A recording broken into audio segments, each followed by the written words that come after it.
గారా మన ప్రభువును రక్షకుడైన యేసుక్రీస్తు ప్రభుల వారి అతి పరిశుద్ధ నామములో మీ అందరికీ ప్రభుదిన ఉదయకాల శుభములు తెలియచేస్తున్నాను.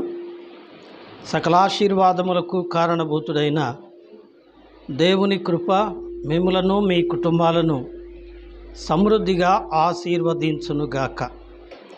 సమయంలో దేవుని యొక్క వాక్యాన్ని జ్ఞాపకం చేసుకుందాం.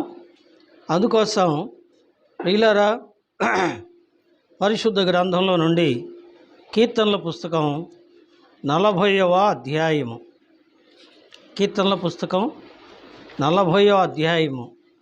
మొదటి నుంచి కొన్ని మాటలు చదువుకుందాం.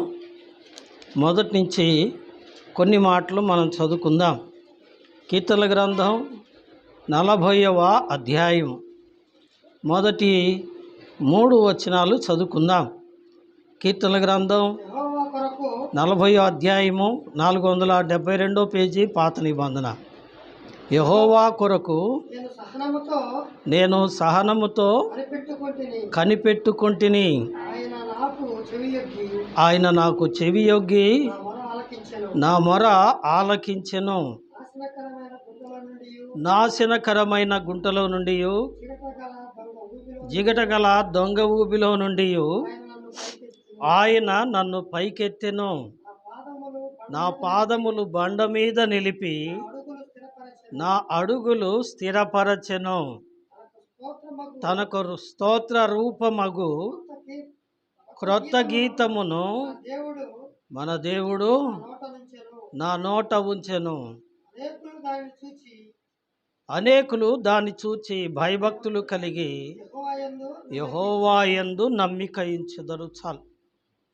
చదవబడిన ఈ కీర్తన దావీదు రాసిన కీర్తన. దావీదు దేవుని స్మరిస్తూ, దేవునికి స్తుతిస్తూ, దేవుణ్ణి ఆరాధిస్తూ రాసినటువంటి చక్కని పాట ఇది. దేవుని సన్నిధిలో దావీదు చేసిన ఒక చక్కని స్తుతి గీతం ఇది. ఈ స్తుతి గీతములో దేవునికి దావీదు ప్రార్థన చేసినట్లుగా, దేవుని సన్నిధిలో కనిపెట్టుకొని ఉన్నట్టుగా మనం మొదటి వచనంలో గమనిస్తాం. ఎందుకు అంటే అతడు ఎక్కడున్నాడండి? చదువుదాం. 2వ వచనం. నాశనకరమైన గుంటలోను జిగటగల దొంగ ఊబిలో ఉన్నాడు. అతను ఎక్కడున్నాడండి? నాశనకరమైన గుంటలో జిగటగల దొంగ ఊబిలో ఉన్నాడు. ఏమిటి గుంట, ఏమిటి ఊబి? ప్రియులారా, గమనించండి. గుంట అంటే మనిషిని పడద్రోసేది.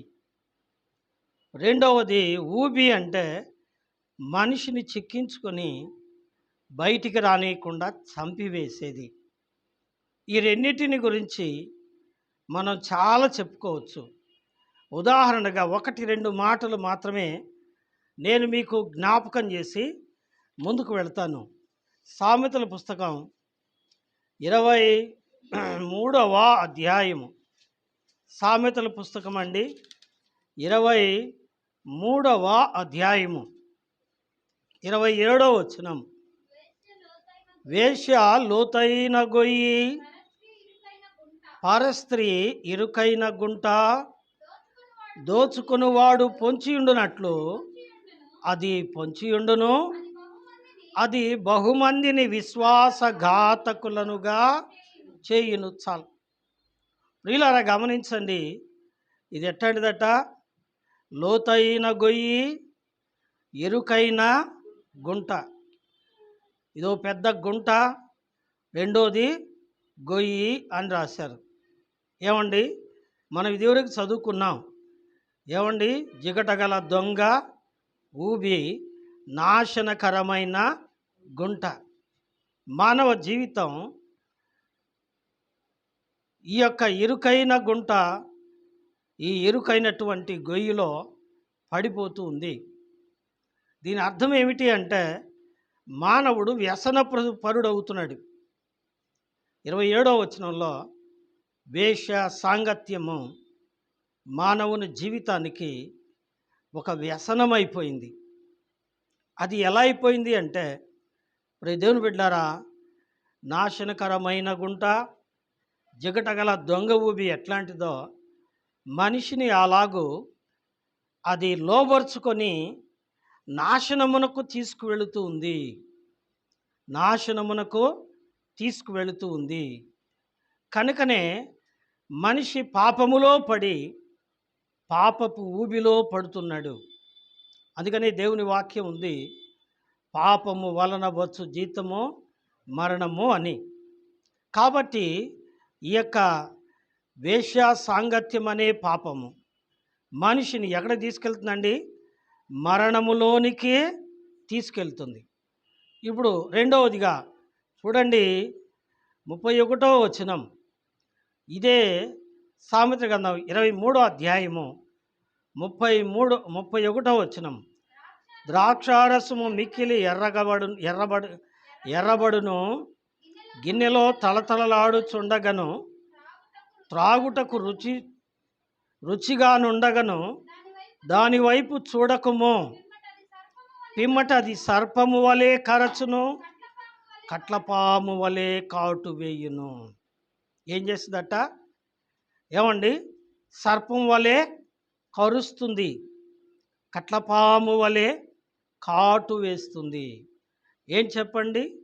ద్రాక్ష రసము. ద్రాక్ష రసము.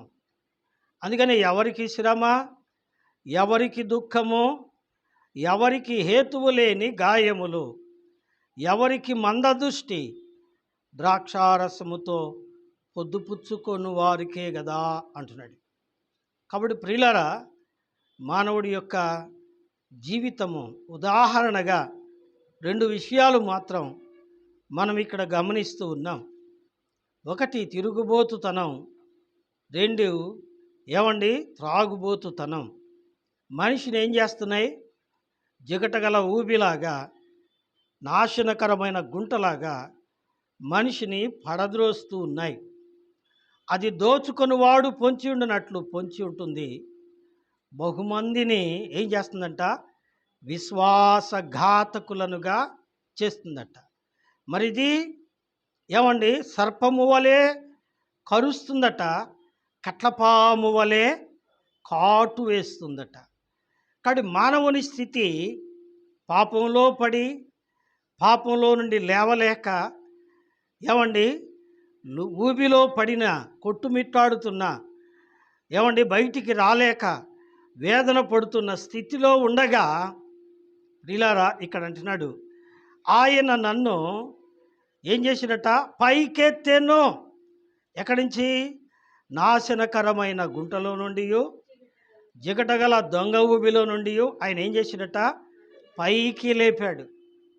పైకి లేపాడు.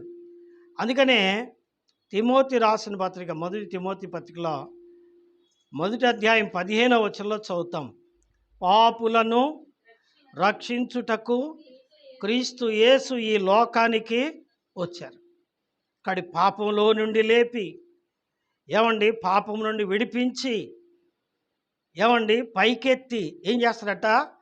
నా పాదములు ఎక్కడట? బండ మీద నిలిపెను, నా అడుగులను స్థిరపరచెను. ఏం చేశాడట? నా పాదములను పడిపోకుండా ఎక్కడ నిలబెట్టాడటండి? బండ మీద. ఏమండి? బండ మీద నిలిపెను. ఇక్కడ బండ అనే మాట చదువుతున్నాం. ఏం చెప్పండి? బండ. బండ అంటే బలమైనది, గట్టితనము కలిగినది, ఛేదించలేనిది. రాయిని పగలగొట్టవచ్చు, బండను పగలగొట్టడం చాలా కష్టం. దానికోసం ఏం చేయాలండి? చిన్న చిన్న ఘాట్లు పెట్టాలి, అందులో బాంబులు పెట్టాలి. ఒకసారి పగలకపోతే మరికొన్ని బాంబులో పెట్టాలి. ఎందుకంటే అది బలమైనది. ఏంటిదట? బలమైనది. కానీ బలమైన దాన్ని రాక్ అన్నారు. ఏమండి? అదే బండ. ఏమిటి బండ? ఈ బండ మీద నిలిపెను అనే మాట ఎందుకు వాడబడింది? బండ మీద నిలబెట్టడం ఏమిటి? ఈ సత్యాన్ని మనం గమనిస్తే ఈ బండ ఎవరు? మొదటి మాట. ఈ బండ ఎవరండి? చూడండి, కీర్తనల గ్రంథం 18వ అధ్యాయము. కీర్తనల గ్రంథం 18వ అధ్యాయం మొదటి నుంచి విందాం.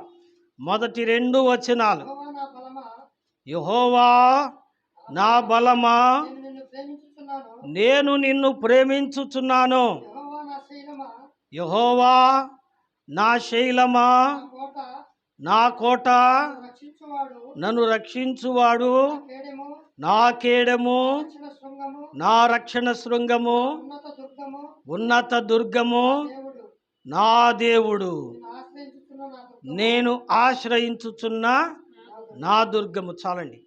ఇక్కడ ఏమంటున్నాడు? యెహోవా నా బలమా. 2వ వచనంలో యెహోవా నా శైలమా, నా శైలమా. శైలము అనే మాట ఏమండి? ఇంగ్లీషు భాషలో ఏమండి? గాడ్ ఈజ్ రాక్ అని ఉంది. అంటే దేవుడే బండ. ఆ బండ ఎవరు చెప్పండి? దేవుడే. దేవుడు అనే బండ. దేవుడు అనే బండ. బండ మీద నిలిపెను. దేవుడు జిగటగల వాబుల నుండి, నాశనమరైన గుంటలో నుండి పైకి లేపి బండ మీద నిలబెట్టాడు. బండ మీద అంటే దేవుడి మీదనే నిలబెట్టాడు. దేవుడు తన మీద ఎక్కించుకున్నాడు. ఏమండి? 2వ మాట, మొదటి కొరింథీ పత్రిక 10వ అధ్యాయము 4వ వచనంలో చూస్తే ఏమండి? అందరూ ఆత్మ సంబంధమైన ఒకే పానీయమును పానము చేసిరి. ఎలయనగా తమ్మును వెంబడించిన బండను త్రాగిరి. ఆ బండ ఎవరంట? క్రీస్తే. బాగా గమనించండి. బండైన దేవుడు, ఆ బండే క్రీస్తు. ఏమండి? ఆ బండే క్రీస్తు. ఆ క్రీస్తైన బండ ఏమై ఉన్నాడు? 62వ కీర్తన 2వ వచనం. 62వ కీర్తన 2వ వచనం చదవండి. నా ఆశ్రయ దుర్గము, ఆయన నా ఆశ్రయ దుర్గము, ఆయనే నా రక్షణకర్త, నా రక్షణకర్త, ఎత్తైన నా కోట, ఎత్తైన నా కోట. ఏమండి? ముందు భాగంలో ఏమంటున్నాడు? నా రక్షణకర్త. 2వ భాగంలో ఏమంటున్నాడు? నా ఎత్తైన కోట. కోట అనే పదం కూడా ఇంగ్లీష్లో రాక్ అని ఉంది. నా రక్షణకర్త. ఏమండి? ఏమండి? ఆయన బండై ఉన్నాడు, రక్షణకర్త అయి ఉన్నాడు. అంటే రక్షించువాడైన బండ. రాక్ ఆఫ్ సాల్వేషన్ అన్నారు. రక్షించువాడైన బండ. ఎక్కడి నుంచి? జిగటగల దొంగ ఊబిలో నుండి, నాశనకరమైన గుంటలో నుండి. అనగా జిగటగల దొంగ ఊబి, నాశనకరమైన గుంట పాతాళం. పాతాళమున అగ్ని ఆరదు, పురుగు చావదు. యుగ యుగములు నరుని ఆత్మ వేదన పడాలి. అట్టి నరకము నుండి, పాతాళము నుండి రక్షించువాడు ఎవరు చెప్పండి? యెహోవా నా రక్షణకర్త, నా ఎత్తైన కోట. ఏమండి? నా రక్షణకర్త అయిన దేవుడు ఏమైనాడండి? నా రక్షణకర్త అయిన దేవుడు. మరొక మాట చదువుకుందాం. కీర్తనల గ్రంథం 89వ అధ్యాయము 26వ వచనం. కీర్తనల గ్రంథం 89వ అధ్యాయము 26వ వచనం. నీవు నా తండ్రివి, నా దేవుడవు, నా రక్షణ దుర్గము. నాకు మొరపెట్టు. చాలు. ఏమన్నాడు? నీవు నా తండ్రివి, నా దేవుడవు, నా రక్షణ దుర్గము. ఏమండి? You are my rock of salvation అని ఉంది ఇంగ్లీష్లో. అంటే నన్ను రక్షించు నా బండయున్నావు. ఎలా రక్షిస్తాడయ్యా? ఎలా రక్షిస్తాడు? ఎలా జిగటగల ఊబిలో నుండి, పాపంలో నుండి విడిపిస్తాడు అంటే, ఈ బండ విడిపించటానికి ఏం చేయబడ్డాడండి? ఇప్పుడు రండి, నిర్గమకాండం 17వ అధ్యాయం 6వ వచనం విందాం. నిర్గమకాండం 17వ అధ్యాయము. ఇదిగో అక్కడ హోరేబులోని బండ మీద నేను నీకు ఎదురుగా నిలిచెదను. ఆ బండను కొట్టగా, చాలండి, నీవు ఆ బండను కొట్టగా ఏమొచ్చిందంటే అండి? నీరు పారెను. నీవు ఆ బండను కొట్టగా ఏమైందంట? నీరు పారెను. ఈ బండ కొట్టబడింది. ఎందుకో చెప్పండి? మనం దేవుని వాక్యంలో లూకాసు వార్తలో ప్రియులారా 23వ అధ్యాయంలో ఓ చక్కని సన్నివేశాన్ని మనం చూస్తాం. ఏమిటి ఆ సన్నివేశము అంటే, 16వ అధ్యాయము 23వ వచనంలో ఏమండి? అక్కడ ఇద్దరు వ్యక్తులు ఉన్నారు. మొదటివాడు ధనవంతుడు, రెండోవాడు దరిద్రుడు. మొదటివాడి పేరు ధనవంతుడు, అంతేకాని మిగిలిన పేరు లేదు. రెండో వాని పేరు దరిద్రుడు. ముఖ్యంగా ఆయన పేరేం పేరండి? లాజరు. అయితే ధనవంతుడు తినడం, త్రాగడం, సుఖించడం చేశాడు. దైవ భయం లేకుండా బ్రతికాడు. దరిద్రుడైతే దైవ భక్తితో బ్రతికి తను ఆకలికి అలమటిస్తూ చనిపోయాడు. ఇద్దరూ చనిపోయిన తర్వాత ఏమండి? ధనవంతుడు పాతాళమునకు కొనిపోబడ్డాడు. దరిద్రుడు అబ్రహాము రొమ్మున ఆనుకుంటకు కొనిపోబడ్డాడు. ఇదివరకు మీకు తెలిసిన మాటలే. అక్కడికి వెళ్ళిన తర్వాత అబ్రహాము రొమ్మున ఆనుకున్న లాజరు సంతోషముతో ఉండగా అల్లంత దూరమున నరకమున ఒకడు కేక వేస్తున్నాడు. ఎవడాడు? ధనవంతుడు. ఏమని? తండ్రివైన అబ్రహామా, నాయందు కనికరపడి తన వేలు కొనను నీళ్లలో ముంచి నా నాలుకను చల్లార్చుటకు లాజరును పంపుము. ఏమండి? ఇక్కడ నరకమున అతడు కేక వేస్తున్నాడు. ఎందుకు అంటే నరకమున అతనికి ఏమి లేదు చెప్పండి? దాహం తీరడం లేదు. ఎందుకంటే అక్కడ ఉందంతా అగ్నే, మంట మండిపోతుంది, మండిపోతున్నాడు. నాలుక ఎండిపోతుంది, నాలుక పీక్కుపోతుంది. ఈ లోకంలో ఉన్నంతకాలం తిన్నాడు, త్రాగాడు, జల్సా చేశాడు, దేవుణ్ణి మర్చిపోయాడు. తత్ఫలితంగా అతడు కీడు అనుభవిస్తున్నాడు. అక్కడ అట్టి స్థితిలో ఉండగా అతడి దాహం తీరాలంటే ఏమన్నాడు చెప్పండి? అబ్రహాం అన్నాడు, కుమారుడా, మీకును మాకును మధ్య ఏముంది? అగాధం ఉంది. మీ యొద్దకు మేము, మా యొద్దకు మీరు రావడానికి అవకాశము లేదు. అయితే నీ దాహం తీరాలి అంటే ఏం చేయాలన్నాడు? భూమి మీద మోషే ఉన్నాడు, ప్రవక్తలు ఉన్నారు, వారు చెప్పే మాటలు వినాలి. ఏం మాటలవి? సువార్త వినాలి. పాపదాహం తీరే ఆ జీవ జలం ఏది చెప్పండి? సువార్త. ఏమిటా సువార్త? 1 కొరింథీ పత్రిక 15వ అధ్యాయము 3వ వచనం నుండి మనం చదువుకుంటూ పోతే, లేఖనముల ప్రకారం క్రీస్తు మన పాపముల కొరకై మృతి పొందెను, సమాధి చేయబడిను, 3వ దినమున తిరిగి లేచెను. దీని యందు విశ్వాసం ఉంచితే నీ దాహం తీరుతుంది. వినరా? అది ఎలాగూ అంటే ఆ దాహం, పాప దాహం తీర్చడానికి ఏమండి? ఆ బండైన క్రీస్తు హోరేబులో ఏం చేయబడుతున్నాడండి? కొట్టబడుతూ ఉన్నాడు. ఏమండి? కొట్టబడుతూ ఉన్నాడు. ఎందుకంట? పాపము నుండి రక్షించడానికి. పాపము నుండి రక్షించడానికి. ఒకటి కొట్టబడిన బండ. రెండో మాట చూడండి, 105వ కీర్తన 41వ వచనం. 105వ కీర్తన. బండను చీల్చగా నీళ్లు ఉబికి వచ్చెను, ఎడారులలో ఏరులై పారెను. బండ కొట్టబడింది. రెండవది, బండ ఏం చేయబడిందండి? చీల్చబడింది. బండ కొట్టబడింది, బండ చీల్చబడింది.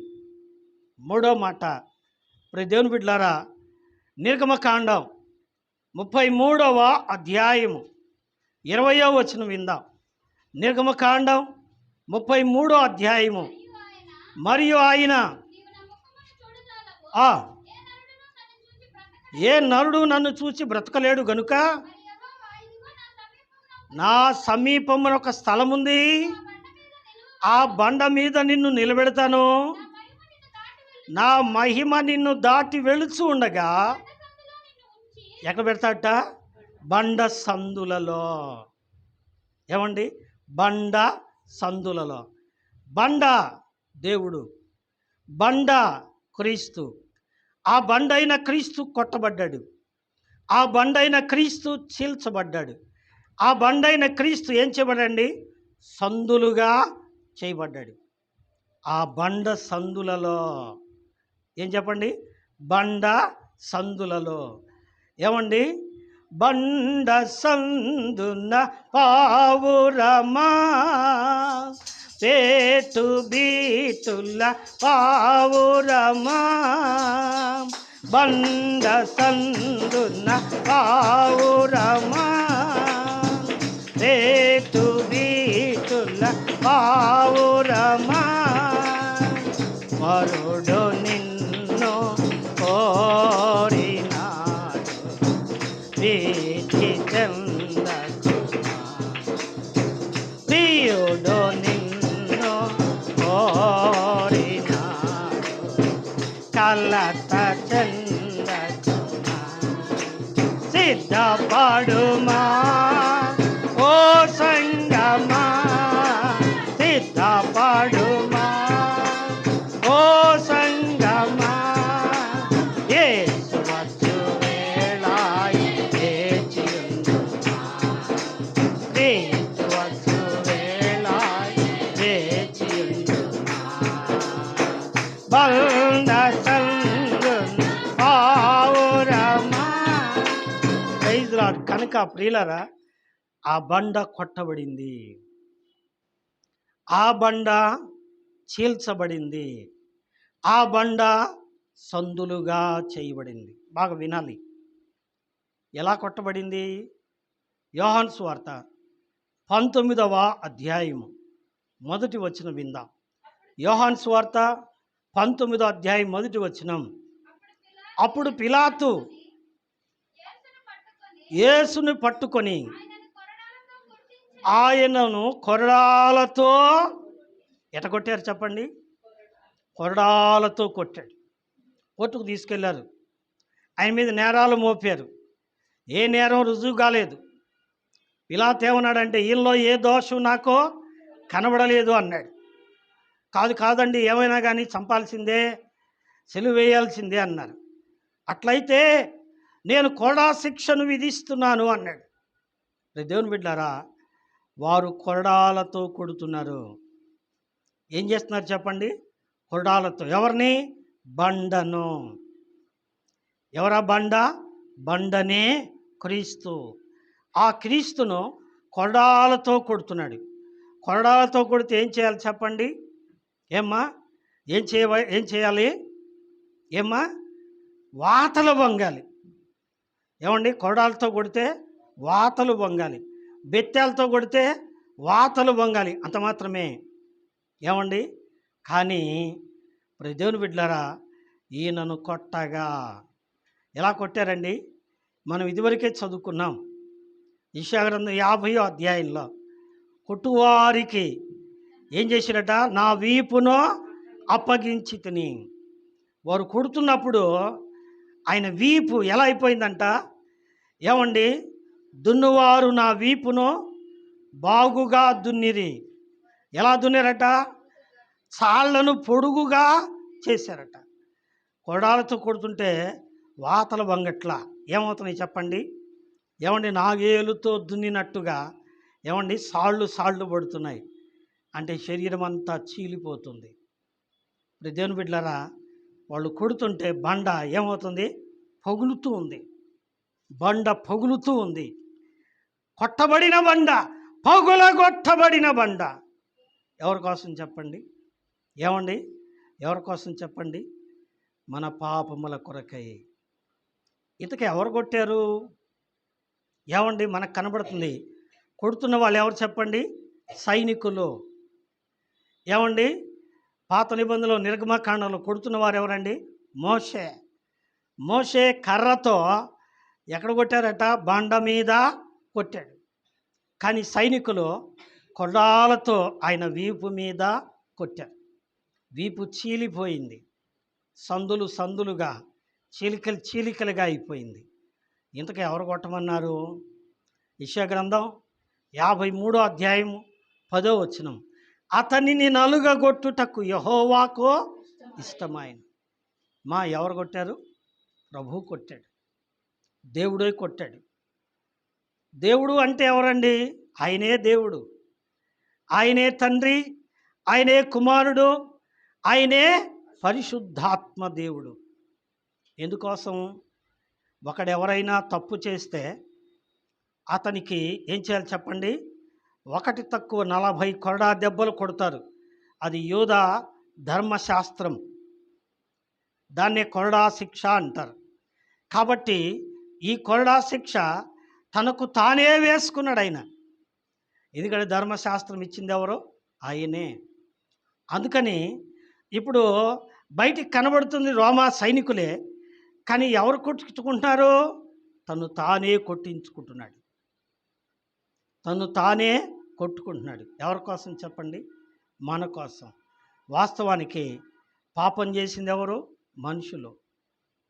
కొరడా శిక్ష విధించబడవలసింది ఎవరికి? మనుషులకి. పాప శిక్ష అనుభవించాల్సిన మానవుల కొరకు ఆయన తన్ను తాను గాయపరుచుకుంటున్నాడు. యెషయా గ్రంథం 53వ అధ్యాయం 5వ వచనం. అతడు పొందిన దెబ్బల చేత మనకు స్వస్థత కలుగుతుంది. కొడుతున్నారు కొరడాలతో. కొట్టి అలిసిపోయిన తర్వాత ఏం చేశారంట? ఆయన తలను ఏమండి బలుసు కంప ముళ్ళను కిరీటముగా అల్లి ఆ తలలో గుచ్చారట. తలలో గుచ్చి ఇప్పుడు ఏం చేస్తున్నారండి? రండి, మత్తయి సువార్త 27వ అధ్యాయము 30వ వచనం. మత్తయి సువార్త 27వ అధ్యాయము 30వ వచనం. ఆయన మీద ఉమ్మివేసి ఆ రెల్లును తీసుకొని దానితో ఆయన తల మీద కొట్టింది. తల ఎట్టుంది? ముళ్ళు గుచ్చుకున్నాయి. ముళ్ళు తల చుట్టూ బిగించారు. ఈ ముళ్ళు లోపలికి గుచ్చుకుంటే రక్తం దళ కారుతుంది. ఇది చాలదన్నట్టు ఏమండి ఒక పుల్లనో దంటునో లేకపోతే కర్ర పుల్లనో తీసుకొని ఆ తల మీద పెట కొట్టారండి. ఎవరు కొట్టారండి? సైనికులు. ఆయన తల మీద కొట్టిరి. ఏమండి ఆయన తల మీద కొట్టారు. కొరడాతో ఆయన శరీరం అంతా కొట్టారు. ఇంకా దేవుని బిడ్డలారా, ఇంకా ఏం చేశారంటే ఆయనను మత్తయి సువార్త 26వ అధ్యాయము 68వ వచనం. వారు ఆయనను అరచేతులతో కొట్టిరి. ఎట్ట కొట్టారంట? ఏమండి కొరడాలతో కొట్టారు, కచ్చదీరలా. కర్రపులతో కొట్టారు, కచ్చదీరలా. ముళ్ళకంప పెట్టారు, కచ్చదీరలా. ఇప్పుడు అరచేతులతో కొడుతున్నారు. ఏమండి అరచేతులతో కొడుతున్నారు. మీకా గ్రంథం 5వ అధ్యాయము 1వ వచనం మీ తర్వాత చదువుకోండి. ఏమండి నా ప్రజలకు న్యాయాధిపతి అయిన వాడిని వారు ఏం చేస్తున్నారట? కర్రతో చెంప మీద కొడుతున్నారు. విన్నరా? ఆయన ముఖాన్ని ఉమ్మివేశారు. ఆయన గడ్డ వెంట్రుకలు గట్టిగా లాగారు. ఎంటికలు లాగితే ఏమొస్తుంది చెప్పండి? నెత్తురు వస్తుంది. ముఖం ఎంత ఏముంది చెప్పండి? ఉమ్ము ఉంది. ఇప్పుడు ఏం చేస్తున్నారట? ఆ చెంప ఈ చెంప చేత్తో కొడుతున్నారా? లేదు, కర్రలతో కొడుతున్నారు. ఏమండి కర్రలతో కొడుతున్నారు. బా, ఎంత బాధ. ఇప్పుడు రండి 22వ అధ్యాయము, కీర్తనల గ్రంథం 22వ అధ్యాయం 16వ వచనం. వారు నా చేతులను నా పాదములను పొడిచి ఉన్నారు. ఆయనను గొలగతా కొండ దగ్గరికి తీసుకెళ్ళి ఏం చేశారట? 2 చేతులను సిలువకు సాచి 2 కాళ్ళను మెలిపెట్టి ఇనుప చీలలతో సిలువకు బిగగొట్టారట. ముందు సిలువ పడుకోబెట్టారు, సిలువ మీద ఆయన పడుకోబెట్టారు, చీలలు బిగించి కొట్టారు. ఇప్పుడు ఏం చేస్తున్నారండి? ఆ సిలువను పైకి లేపుతున్నారు. కాళ్ళలో చేతుల్లో చీలలు గుచ్చుకొని ఉన్నాయి. ఆయన సిలువను పైకి లేపుతూ ఉన్నప్పుడు ఎందుకు లేపుతున్నారు? నేలలో పాతాళ, అందుకోసం పైకి లేపుతూ ఉండగా ఆ గుచ్చుకున్న శీలలు, గుచ్చబడిన శీలలు, కొట్టబడిన శీలలు ఏం చేస్తాయి చెప్పండి? ఆ బరువుకు దేహాన్ని ఏం చేస్తున్నాయండి? చీలుస్తూ ఉన్నాయి. కొట్టబడిన బండ, చీల్చబడిన బండ, చీల్చబడిన బండ. ఆ దేహంలో నుంచి రక్తం ధారలుగా కారిపోతుంది. సాయంకాలం అయింది. వారు చనిపోయారో లేదో చూడటానికి సైనికులు వచ్చి మిగిలిన 2 దొంగలను కాళ్ళు విరగ్గొట్టి చంపారు. యేసు చనిపోయాడో లేదో చూడటానికి ఆయన ప్రక్కలో ఈటతో పొడిచారు. పొడిచినప్పుడు ఏం కారిందండి? రక్తమునో బహుగా నీరునో కారెను. అంటే ఆయన చనిపోయాడు. చనిపోయిన ఆయన్ని సమాధిలో పెట్టారు. 3వ దినమున ప్రభువారు తిరిగి లేచాడు. 3వ దినమున తిరిగి లేచిన తర్వాత ఒకానొక ఆదివారమున తన శిష్యులందరూ రహస్యముగా ప్రార్థించుకుంటూ ఉండగా వారి మధ్యకు వచ్చాడు యేసయ్య. వారి మధ్యకు వచ్చి మీకు సమాధానం కలుగునుగాకని చెప్పి వారిని ఆశీర్వదించాడు. ఆ రోజు తోమా లేడు. మరుసటి రోజు వచ్చాడు. తోమా మేము ప్రభువును చూచితిమి అన్నారు. ఏమన్నారు చెప్పండి? ప్రభువును చూచితిమి అన్నారు. మీరు ఎవరు చూసారో ఏమో, ఆయన చచ్చిపోయాడు, సమాధిలో పెట్టారు, ఇంకెట్ట లేస్తాడు, మీరు ఎట్టయినా కానీ పిచ్చోళ్ళు, నేను బహు తెలియగలవాణ్ణి, ఎందుకంటే నేను నమ్మను అన్నాడు. మరి ఎట్టయ్యా అంటే, ఆయన గాయములుంటే ఆ గాయములలో నేను వేళ్ళు పెట్టి చూస్తే అప్పుడు నమ్ముతాను అన్నాడు. మరుసటి ఆదివారమున ప్రభు దినమున ప్రభు రానే వచ్చాడు. తోమా అక్కడ ఉన్నాడు. ఇప్పుడు తోమాతో యోహాను సువార్త 20వ అధ్యాయంలో ప్రభువారు అంటున్నారు. ఏమంటున్నాడు? తోమా ఇటు రమ్ము, నీవు వచ్చి నా చేతులలోనూ నా ప్రక్కలోనూ ఏం పెట్టమన్నాడు చెప్పండి? వేళ్ళు పెట్టి చూడు. ఏమన్నాయి చెప్పండి? వేళ్ళు పెట్టి చూడు. వేళ్ళు పెట్టాలి అంటే అక్కడ ఏముండాలి చెప్పండి? ఏముండాలి? సందులు ఉండాలి. సందు ఉంటే వేలు పెట్టి చూస్తాం. సందు లేకపోతే వేలు పెడతామా? పెట్టలేం. ఇప్పుడు ఆయన కాళ్ళకు చేతులకు ప్రక్కకు ఏమున్నాయి చెప్పండి? బండ సందులు. ఇప్పుడు తోమా వేలు పెట్టుంటాడా? పెట్టుండడా? ముందన్నాడు, నేను ఆయన గాయాల్లో వేలు పెడితే కానీ, వేళ్ళు గనక లోపలికి దొరబడితే కానీ నేను నమ్మను అన్నాడు కదా. ఇప్పుడు పెట్టాడా లేదా? పెట్టాడు. గాయములో వేలు పెడితే ఎట్లుంటుంది చెప్పండి? ఎట్లుంటుంది? గాయములో నుంచి ఏమొస్తుంది చెప్పండి? దారల్లు కారిన బండ, రక్తధారల్లు కారిన బండ, నింపును నీకుందా నిత్య జీవములోనుందా దారల్లు కారిన్ బండా ప్రైజ్ లార్డ్. ఆ లోపల నుంచి వెచ్చని చిక్కని నెత్తురో తగిలింది. ఏమండి ఆ వెచ్చటి నెత్తురు ఆ వేళ్ళకు తగిలేటప్పటికి ఏమండి తోమాకేమొచ్చింది చెప్పండి? ఒళ్ళు జలతరిచ్చింది. ఏమండి ఒళ్ళు జలతరిచ్చింది. జలతరిచ్చినప్పటికి ఇప్పుడు ఏమంటున్నాడు?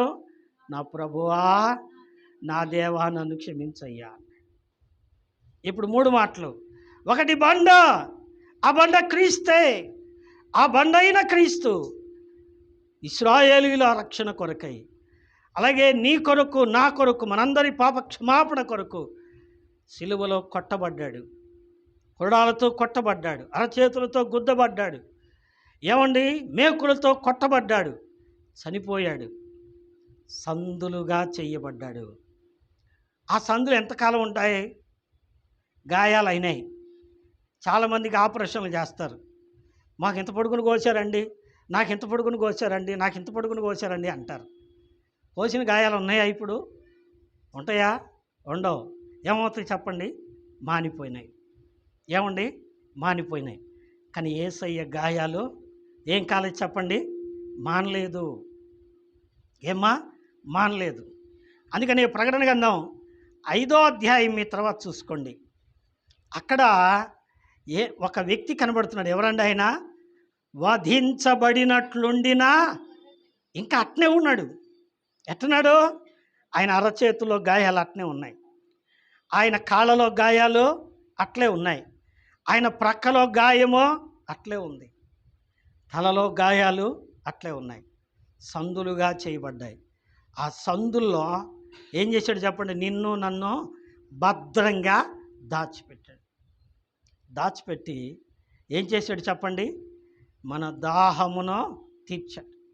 అందుకే ప్రభువారు అన్నారు, ఆయన అప్పగించబడిన రాత్రి ఆయన పాత్రను ఎత్తుకొని ఏమన్నాడు చెప్పండి?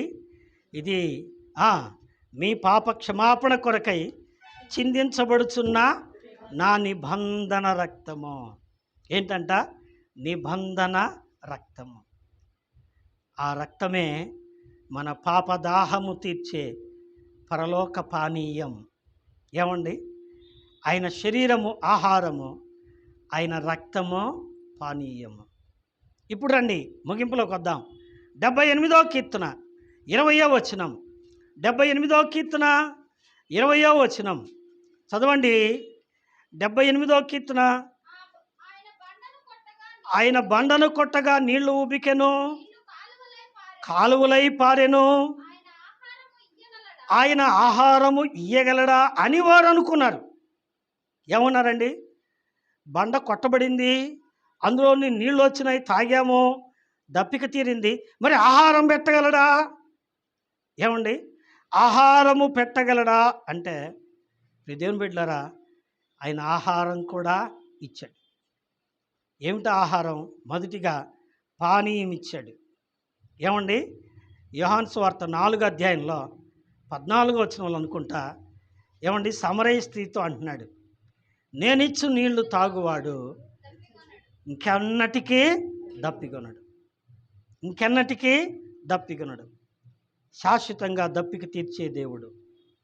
ఏమండి? ఆ బండలో నుంచి జీవ జలం వచ్చింది, అదే రక్షణ జలం. రెండవది చదువుకుందాం. ద్వితీయోపదేశ కాండం 32వ అధ్యాయము 13వ వచనం. ద్వితీయోపదేశ కాండము 32వ అధ్యాయము 13వ వచనం. 13వ వచనం. ఏమండి? కొండ బండ నుండి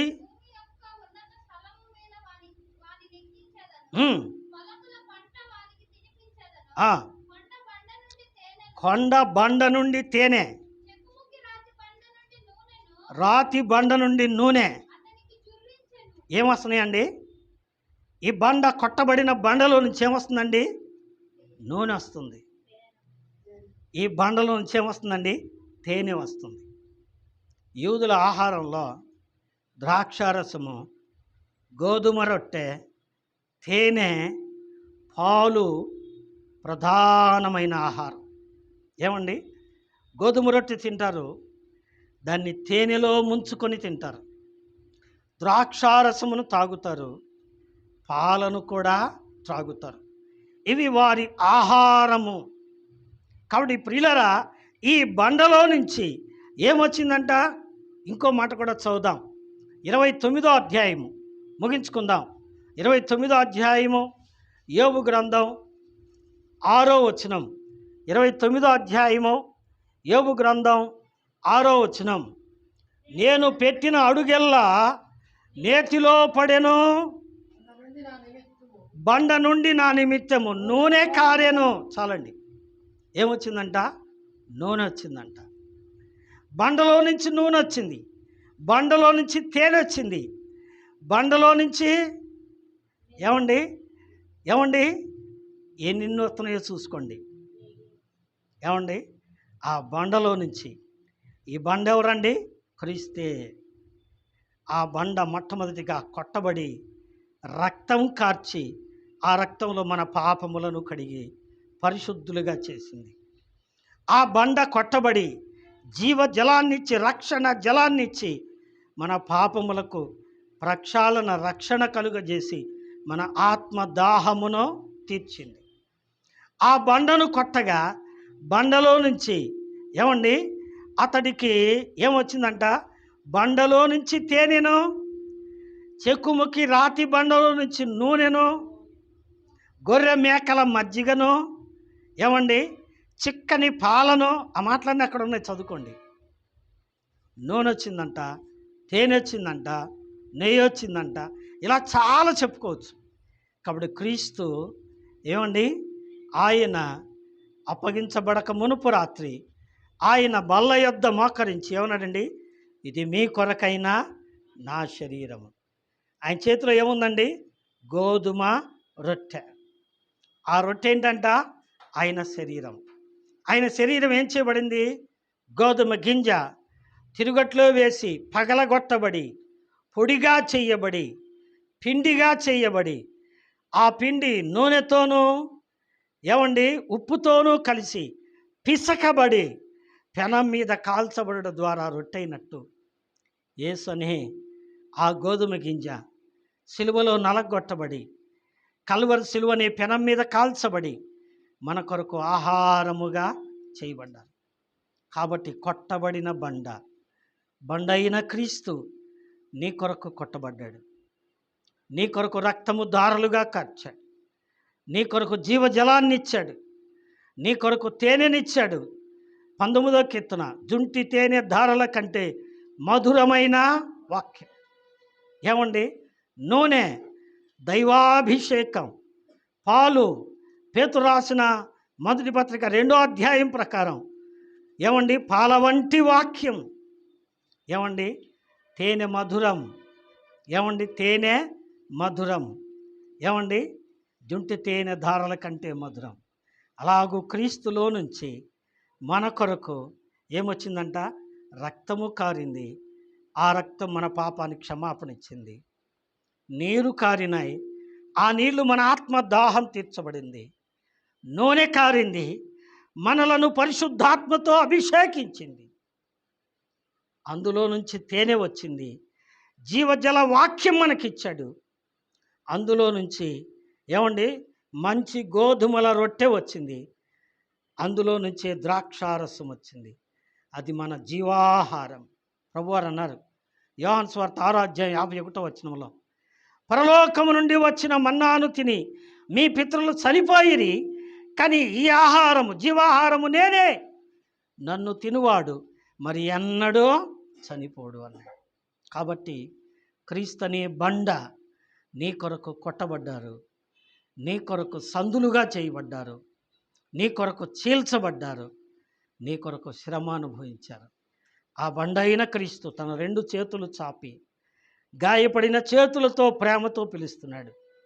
పాపం విడిచిపెట్టి నా దగ్గరకు వచ్చి నన్ను శరణ వేడితే నీ పాప విమోచన కలుగజేసి నిన్ను పరలోక దాహాన్ని తీరుస్తాను, నిత్య జీవాన్ని ఇస్తాను అన్నారు. కాబట్టి ఆయన ప్రేమను గుర్తెరిగి ఆయన యందు విశ్వాసం ఉంచి ఆయన్ని ఆరాధించాలని మనం చేస్తున్నాను. దావీదు అన్నాడు, నా పాదములను బండ మీద నిలిపి నా అడుగులను స్థిరపరిచి తనకు స్తోత్ర రూపముగు క్రొత్త గీతమును నా దేవుడో నా నోట. ఏమండి, ఇప్పటివరకు బూతులు సరసోక్తులు తీసేయి. ఇప్పుడు ఆయన స్తుతి గీతం, ఆరాధన, ఆయన్ని ఆరాధించే భాగ్యం, అట్టి కృప దేవుడు మనకందరికీ దయచేయునుగాక. దేవుడు తన మాటలను మన కొరకై ఆశీర్వదించునుగాక. ఆమేన్.